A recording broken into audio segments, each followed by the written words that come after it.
The residential schools were specifically built to take the Indian out of us.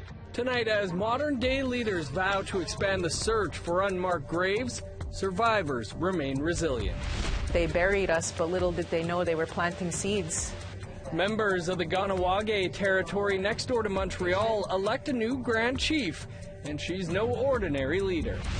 They've never ever been able to drink, tap water at all. And after 20 years, a northern British Columbia First Nation finally gets running water.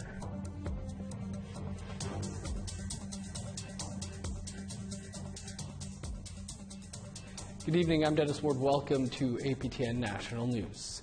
2 months after the discovery of the 215 unmarked graves in Kamloops, BC, the Tk'emlúps, the Secwépemc Nation, held a press conference to talk about the horrific findings. And they say there may be far more graves still to be discovered. APTN's Tamara Pimentel was there and has more. Tk'emlúps, I'm at a residential school 10 years.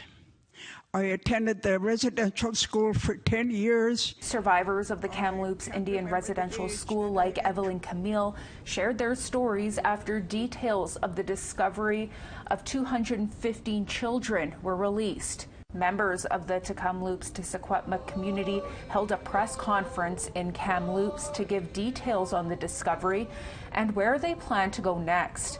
Ground-penetrating radar specialist Dr. Sarah Boulot was part of the team to find the remains of those children. She says 160 acres of land around the institution still needs to be searched, and what they found so far barely scratches the surface. All residential school landscapes are likely to contain burials of missing children. Between May 21st and 24th, 7,000 square meters of land, just under 2 acres, was covered in the location of the apple orchard at the Secwépemc Museum and Heritage Park. This area of interest was chosen for the survey based on a number of factors. First, the Knowledge Keepers' oral histories that recall children as young as 6 years old being woken in the night to dig holes for burials in the apple orchard. Second, a juvenile rib bone that surfaced in the same area. Third, a juvenile tooth that was excavated from a shovel test pit during an impact assessment conducted by Simon Fraser University's archaeology department. Boulot says Indigenous values, protocols, and help from community members were essential. Cultural protocols are as equally important as the science behind GPR. And given the nature and sensitivity of this work, one cannot be done without the other. It is important to note that remote sensing, such as GPR, is not necessary to know that children went missing in the Indian residential school context. Cookbee Roseanne Casimir calls on Prime Minister Trudeau to share records of the school. The Kamloops to Secwépemc has a responsibility and the obligation to identify the unmarked graves found within our jurisdiction. A critical first aspect to achieving those burdens is full and complete disclosure of the records held by the Canadian government and the Oblates of Mary Immaculate. Newly elected AFN National Chief Roseanne Archibald says she is urgently working on the issue of the residential school sites across the country. I did bring it up with the Prime Minister when I had my congratulatory call with him and indicated that on our first formal call, this was a priority to ensure that First Nations had the resources and the funding to really complete this work. Moving forward, Cookbee Casimir says programs will be available for Tk'emlúps that will reflect values and culture, as well as an oral telling project from residential school survivors. The residential schools were specifically built to take the Indian out of us, to take away our language, culture, and traditions, and to make us some astute. But it did not work.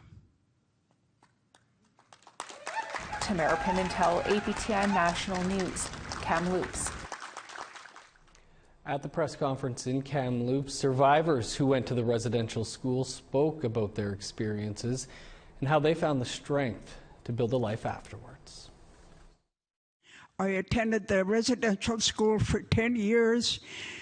I can't remember the age that I entered. On my 16th year, I tried to get letters home to tell my parents to come and pick me up on the day of my birthday so I can go home.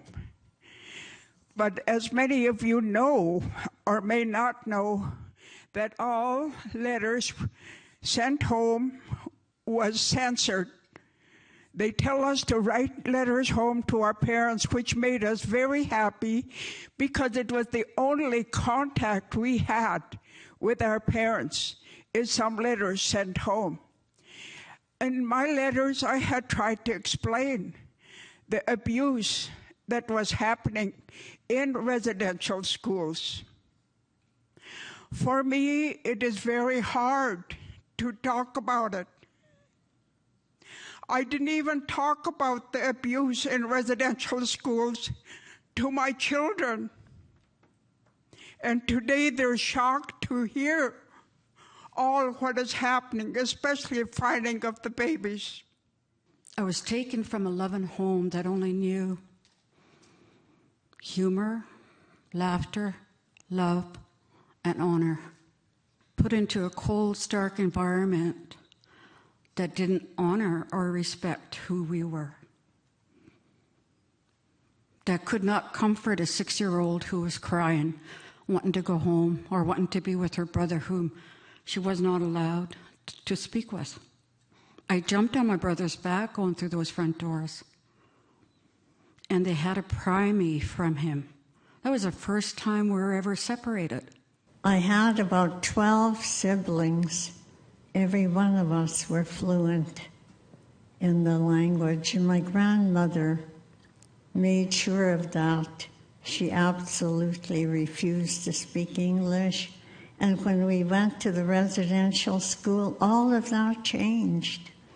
And when I got there at a young age, I couldn't understand anyone. I worked as a language coordinator for 15 years at the Secwépemc Cultural Education Society. And I spent my life reviving the language. The AFN Regional Chief of British Columbia spoke with APTN after the event in Kamloops. He says in August, First Nations in BC will be meeting to discuss plans moving forward.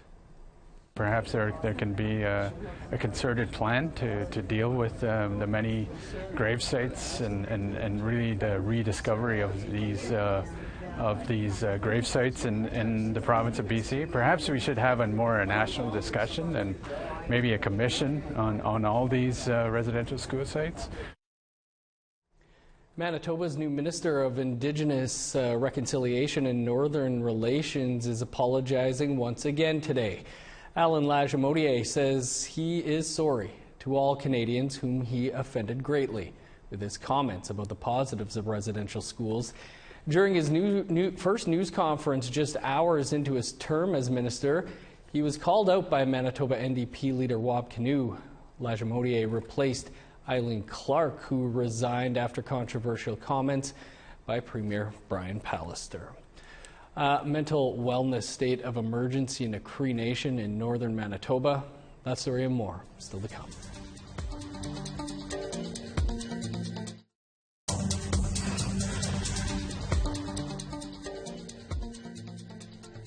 Welcome back.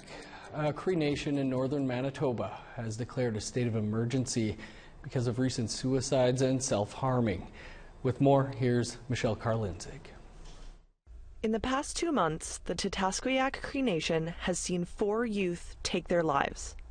9 youth have died by suicide in the last 14 months, and there have been several instances of self-harm. This has sparked the remote First Nation to declare a state of emergency. Chief Doreen Spence says the community is reeling and needs help now. We have been trying to provide services to our youth in that, but we need more help in terms of getting to them to say that, you know, we want to help them, we love them, but it's hard right now. The way I see it is that a lot of them are not coming and seeking help, and I'm hoping that by asking for additional resources, maybe we can have people coming out there that can come and help our communities. The community is calling on the federal and provincial governments and RCMP for support. They say long-term solutions are needed, like 24/7 mental health counseling. In a statement, Manitoba Kiiwetinawi Grand Chief Garrison Setti said, "This is an unimaginable loss for this community and for our entire province." MKO has a mobile crisis team in Tk'emlúps, and Chief Garrison Setti said he visited the First Nation last week to pay his respects. Chief Spence says on top of the deaths, Tk'emlúps is grappling with addictions and boil water advisories. The federal government spokesperson said in a statement to APTN they'd be working closely with the community to help, but has yet to commit to anything specific. Michelle Karlenzig, APTN National News, Winnipeg. Now to Saskatchewan. Braden Herman was killed by an off-duty Prince Albert, Saskatchewan RCMP officer last May. That officer resigned from the force and has been charged with murder. Now the family of Braden Herman has launched a civil suit against the former officer and the RCMP. The suit was filed on behalf of Braden's brother, Brett Herman. The statement of claim says former Corporal Bernie Herman harassed the 26-year-old victim for years for shooting him in the head with an RCMP weapon while in uniform. The men are not related. It's alleged that the RCMP ought to have known Herman was unstable. Regina lawyer Tony Merchant is representing the deceased man's family. He says the civil suit may have to wait until the criminal case concludes. What is sought is compensation, not just from Corporal Herman, but also from the RCMP, because the RCMP have a responsibility. We can do certain things and we can put the RCMP on notice and we can start moving forward, particularly against the RCMP. Herman pleaded not guilty in June 2021. RCMP say they won't comment as the matter is before the courts. None of the allegations have been proven in court. A remote First Nation in northern BC celebrated having clean drinking water for the first time in decades.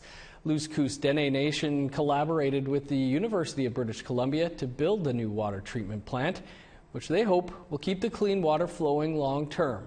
APTN's Lee Wilson reports. Tk'emlúps Nation, a small village of 50 members, cut the ribbon of their new water treatment facility earlier this week. After years of relying on bottled water, the nation is now able to drink from the tap. The community was relocated in the 80s. Both locations never had clean drinking water.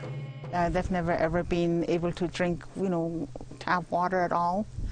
So even though we have a lot of lakes surrounding us all over, we never had drinking water.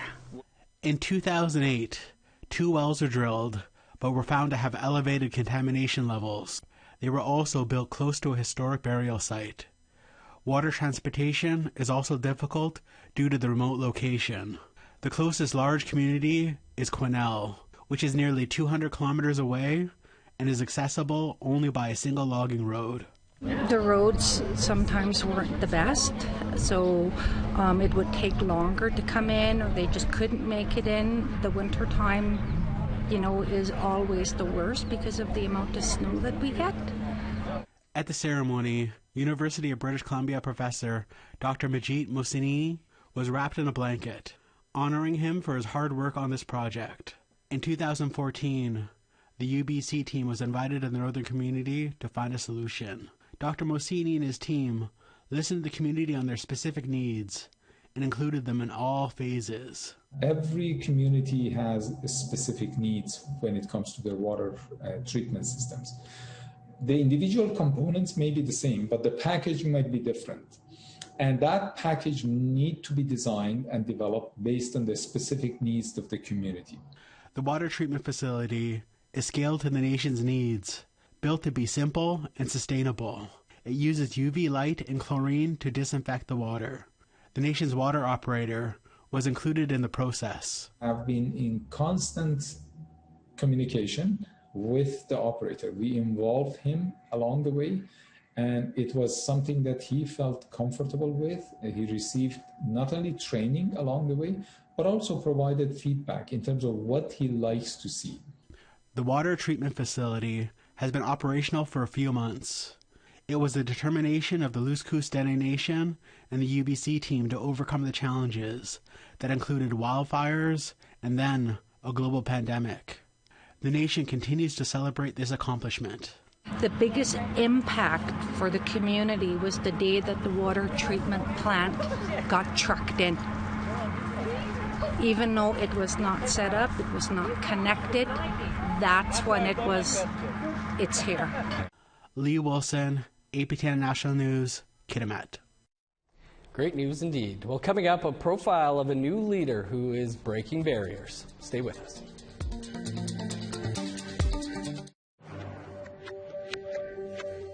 Welcome back. Time now for our photo of the day. And today's photo was sent to us by Danny Smith, who captured this picturesque sky near the small community of Dease Lake in British Columbia. Thanks for sending that in to us, Danny. You can send your photos to share@aptn.ca for the chance to be our next photo of the day. Let's take a look at tomorrow's weather forecast. Starting on the east coast, 27 with showers for St. John's and Halifax. 19 in Kuujjuaq with rain, 14 in Nain with rain.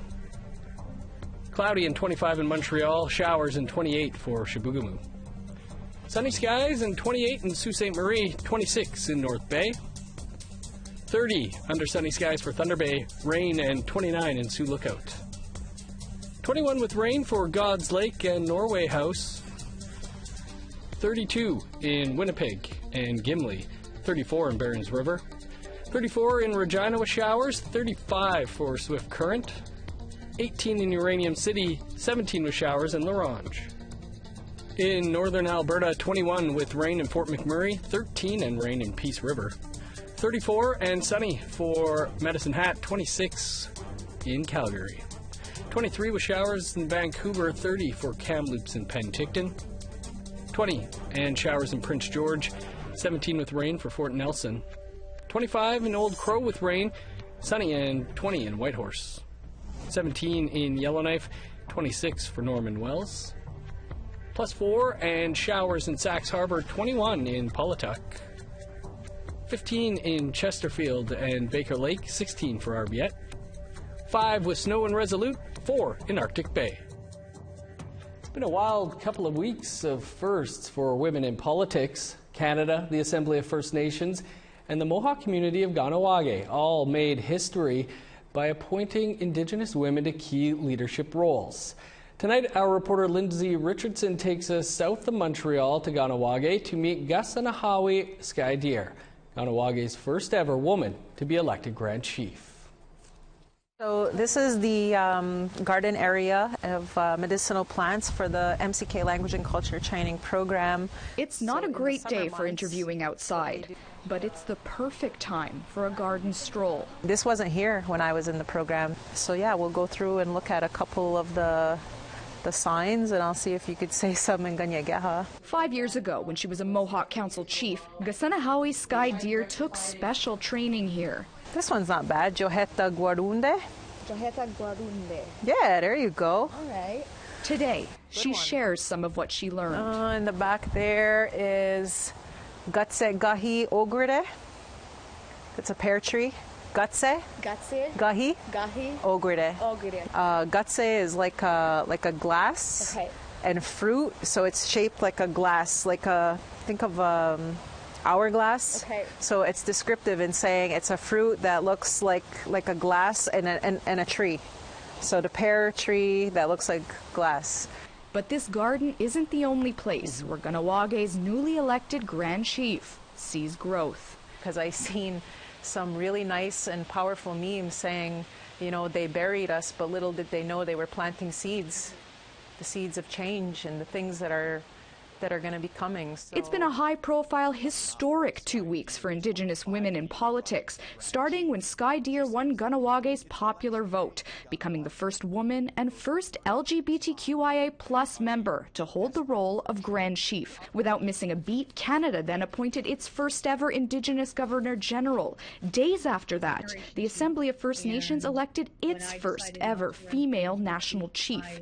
In this, Sky Deer sees a shift. You know, and I think that's what we've been waiting for, is that sense of empowerment that's been missing because we've been so low and oppressed and feeling like helpless, right? Like, what do we do? Kahnawake has been in upheaval for well over a year. Before being dealt pandemic-related blows, the community dealt with the sudden loss of its long-standing Grand Chief, Joe Norton. It was definitely hard on the council and hard on the community. And, you know, Joe did a lot in his extensive political career for this community. I mean, he'll forever be known for, you know, being on the front lines in the Oka crisis, 1990 here on the island, and the way he managed that whole situation. And Mohawk Council operated as a consortium in the time following Norton's death. Sky Deer now has big shoes to fill, but she feels she's up to the challenge. I'm very honored that this is the juncture where I'm at right now, and that I'm still young and I have all this energy and all this experience and knowledge that I want to not only share with my community but with the surrounding you know, municipalities and the country. And let's be honest, reporters can learn too. So Odziza Su'a. Su'a. Anytime you see a su'a on anything, it just means plural, like a bunch of them. I guess what we're doing now is, because of all these colonial influences, is we're in I call it a rebuilding phase, because there's a whole generation of people now who don't have their language, who don't have their culture, looking to you know, try to lift the minds and spirits of our people through different approaches and ceremonies and different activities that we can do. To feel the need to pull together and make our future better, you know, based on everything we know now. Lindsay Richardson, APTN National News, Kahnawake, Mohawk Territory. And a congrats to all those out there breaking barriers right now.